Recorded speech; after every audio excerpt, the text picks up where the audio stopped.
आज जिस स्टॉक को हम डिस्कस करने वाले हैं, इसमें थर्ड वेव शुरू होने वाली है और इसमें मार्केट के किसी भी चाल का बड़े टाइम फ्रेम के अंदर कोई भी इम्पैक्ट नहीं पड़ेगा।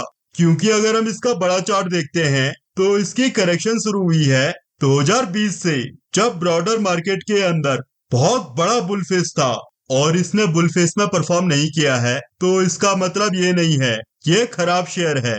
इसने 2018 से 2020 तक 12 गुने के रिटर्न दिए और उसके बाद पिछले 5 सालों से ये इन रिटर्न को डाइजेस्ट कर रहा है। और इसके बाद यहाँ से थर्ड वेव शुरू होनी है और इक्विटी के अंदर मैक्सिमम टाइम थर्ड वेव सबसे लंबी होती है और इसके अंदर फर्स्ट वेव ही 12 गुने की है। तो फिर ये थर्ड वेव में कौन सा तांडव मचाएगा, उसकी आप कल्पना भी नहीं कर सकते हो। लेकिन फिर भी एक्सटेंशन के अकॉर्डिंग अगर हम थर्ड वेव का यहाँ पर मिनिमम टारगेट देखें तो लेवल आ रहा है 100% के पास में, जो कि करंट एरिया से 9 से 10 गुना ऊपर है। और अभी फिलहाल इसे छोड़ते हैं और इससे छोटा टारगेट देखते हैं, जो कि लेवल आएगा ही आएगा और वो एरिया है 61% का। और ये लेवल भी करंट प्राइस से लगभग 3.5 गुना ऊपर है। और इस स्टॉक का नाम है जीएमएम फॉडलर और इसे एनालाइज किया था 3 हफ्ते पहले हमारे एक प्रो मेंबर ने, जहां से भी 15-20% की चाल बन गई है। और मैंने बोला था इस स्टॉक को मैं एनालाइज करूंगा, लेकिन मैं सही समय का इंतजार कर रहा था, चूंकि आ गया है। और यही एरिया प्राइस के लिए टर्निंग पॉइंट है। आपको मजा आएगा स्टडी में, इसलिए ध्यान से सुनना। 2020 में फर्स्ट वेव कंप्लीट हुई है और उसके बाद यहाँ पर सेकंड वेव की करेक्शन चल रही है, जिसमें अगर हमको पैटर्न कंफर्मेशन देखने को मिलती है तो फिर यहाँ से थर्ड वेव शुरू हो जाएगी। यानी कि हमारे लिए अभी जो इम्पोर्टेंट एरिया है वो सेकंड वेव का है, जहाँ से हमको सारे आंसर मिलेंगे। और सेकंड वेव को देखने के लिए एक बार हम चलेंगे वीकली टाइम फ्रेम में और हम यहाँ पर देखते हैं यहाँ पर बहुत खूबसूरत फ्लैट करेक्शन बनी हुई है, जिसमें प्राइस में रिवर्सल आया है 100% के पास से। लेकिन यहाँ पर एक प्रॉब्लम है, यहाँ पर जो सी वेव बनी है वो करेक्टिव है। और यहाँ पर सी वेव करेक्टिव सिर्फ एक कंडीशन में हो सकती है, अगर सी वेव के अंदर यहाँ पर एंडिंग डायगोनल बन रहा हो। और अगर ये एंडिंग डायगोनल है तो ये फाड़ के हाथ में रख देगा, क्योंकि एंडिंग डायगोनल का मतलब होता है प्रीवियस ट्रेंड खत्म और नया ट्रेंड शुरू। और जो नया ट्रेंड है वो धीरे धीरे शुरू नहीं होगा, वो गोली की रफ्तार से होगा। पैटर्न कंफर्मेशन हमको यहाँ पर देखनी पड़ेगी, जो कि हमको मिलेगी 1500 के पास में। और यहाँ पर हम पूरे स्ट्रक्चर के अंदर भी यहाँ पर पैटर्न कंफर्मेशन को देख सकते हैं। लेकिन अगर यहाँ पर फोर्थ का हाई कट गया तो फिर यहाँ पर लगभग लगभग कंफर्म ही हो जाएगा। और अभी जिस एरिया में यहाँ पर प्राइस पहुंच गया है, ये इसके लिए डिसाइडिंग फैक्टर है।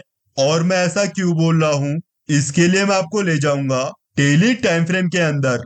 और यहाँ पर जो आप रिट्रेसमेंट देख रहे हो वो लगाई हुई है फिफ्थ वेव में, जिसमें अभी प्राइस पहुंच गया है 61% के पास में। और इसी लेवल के ऊपर आपको नजर रखनी है।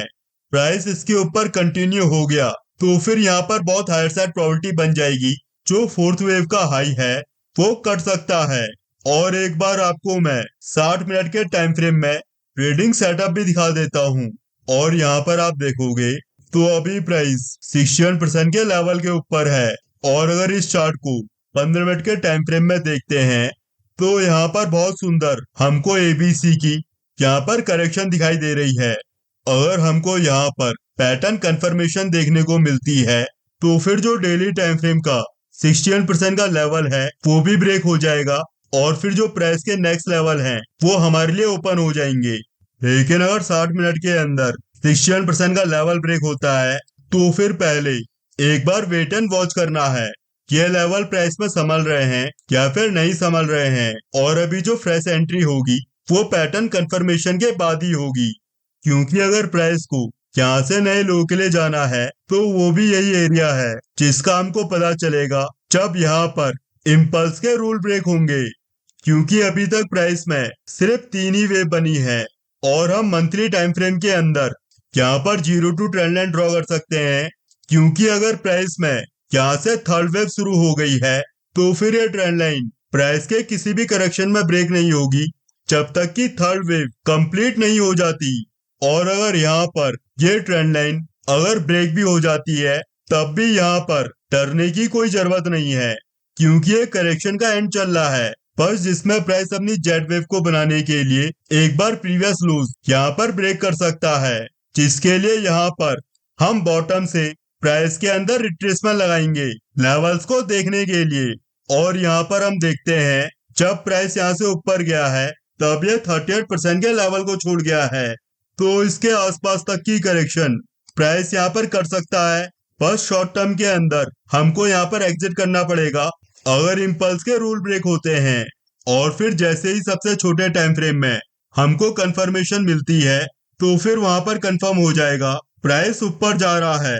और अभी हमारे प्रो मेंबर ने जो कंफर्मेशन देखी थी वो इस एरिया में देखी थी जहां से भी ऊपर की 15 से 20% की चाल बन गई है, और ये सबसे स्मॉलर टाइम फ्रेम की कंफर्मेशन है। अगर प्राइस के अंदर नया लो लगता है और फिर उसके बाद प्राइस में रिवर्सल आता है तब भी आप शेयर को बॉटम में ही पकड़ लोगे, क्योंकि अब आपने पैटर्न कंफर्मेशन को मास्टर कर लिया है। और अगर आप अभी भी कंफ्यूज चल रहे हो और ऐसे मूव शेयर के अंदर नहीं पकड़ पा रहे हो तो फिर आप वीआईपी मेंबरशिप में जाकर पैटर्न कंफर्मेशन की वीडियोस देख सकते हो, या फिर प्रो मेंबरशिप ज्वाइन करके इलियट वेव सीख सकते हो।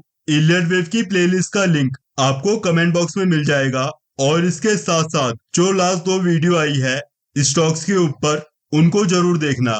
जो पहली वीडियो है उसमें से मैक्सिमम स्टॉक्स के अंदर ऊपर की चाल बन गई है पैटर्न कंफर्मेशन के बाद, और जिन स्टॉक्स के अंदर पैटर्न कंफर्मेशन नहीं मिली वहां पर ऊपर की चाल नहीं बनी, लेकिन वो भी ऊपर जा सकते हैं ज्यादा। बस वहां पर पैटर्न कंफर्मेशन देख लेना। और अब हम मिलेंगे नेक्स्ट वीडियो के अंदर, और जाने से पहले मैं डिस्क्लेमर दे देता हूँ, इस वीडियो में किसी भी तरह की बाइंग सेलिंग की रिकमेंडेशन नहीं है।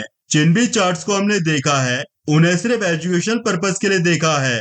अगर इसके बेसिस में आपको कोई भी डिसीजन लेना है तो उससे पहले सोच विचार जरूर करना है, खुद भी चार्ट को एनालाइज करना है। यहाँ पर किसी भी तरह की रिकमेंडेशन नहीं है।